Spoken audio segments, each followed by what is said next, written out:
What's up, guys? LQ here with the LQ Review. We are in part 9 of our October series of reviewing the Nightmare on Elm Street movies. And part 9 is the reboot, the A Nightmare on Elm Street, I think 2010, right? Alright, a lot of people hate this movie. And I'm just going to come right out and say this isn't a very good Nightmare on Elm Street movie. It has way more flaws than it has positives. But I'm going to talk about some of the positives before I start talking into why I don't really like this movie. Positive number one, Jackie Earle Haley, I think, did a good job as Freddy Krueger. Nobody can replace Robert Englund, but eventually someone else is going to play Freddy Krueger, right?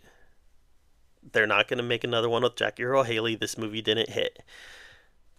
But eventually they're going to make another Freddy Krueger movie. And it's going to be someone other than Robert Englund.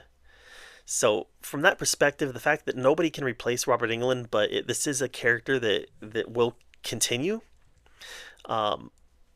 Jackie Earle Haley did fine. I thought he was a good choice. I thought the makeup looked decent, and I thought that he looked menacing enough.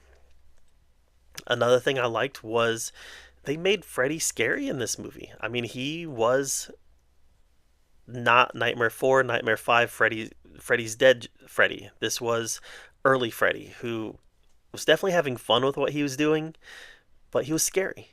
And I thought they did a good enough job of making the Jackie Earle Haley Freddy Krueger scary. A lot of people didn't like the backstory that they added on with being a child predator and all that. I always thought that stuff was implied in the original ones. It's a little more overt here. They just come right out and say, yeah, he did some pretty horrible things to these kids. I know a lot of people didn't like that. I don't mind it because it was always implied. So it's what Freddy was. So the fact that they just come out and say it, I guess it just doesn't bother me. Number one, it's fiction. Number two, it was always something that was implied. And it makes you hate him more. I mean, that is vile, disgusting behavior, and it makes you hate him more. So, all right, let's get into the stuff that just didn't work. They try to recapture the feel of the first movie, and they just aren't able to do it. In this movie, Nancy is mopey, and I guess she's kind of emo. That's not Nancy, right? Nancy was this bright, optimistic young lady who became tortured through what Freddy was doing to her and her friends. This Nancy just wasn't really likable. And that brings me to the rest of the teenagers in this movie. None of them are really likable. Like, I guess you don't really care what happens to them. So yeah, these teenagers aren't really likable. They're people that I don't care if Freddy kills them. They're just they're caricatures of teenagers. Like none of them really have a personality other than being moody teenager that's gonna die. So the whole thing just felt very corporate, very studio, very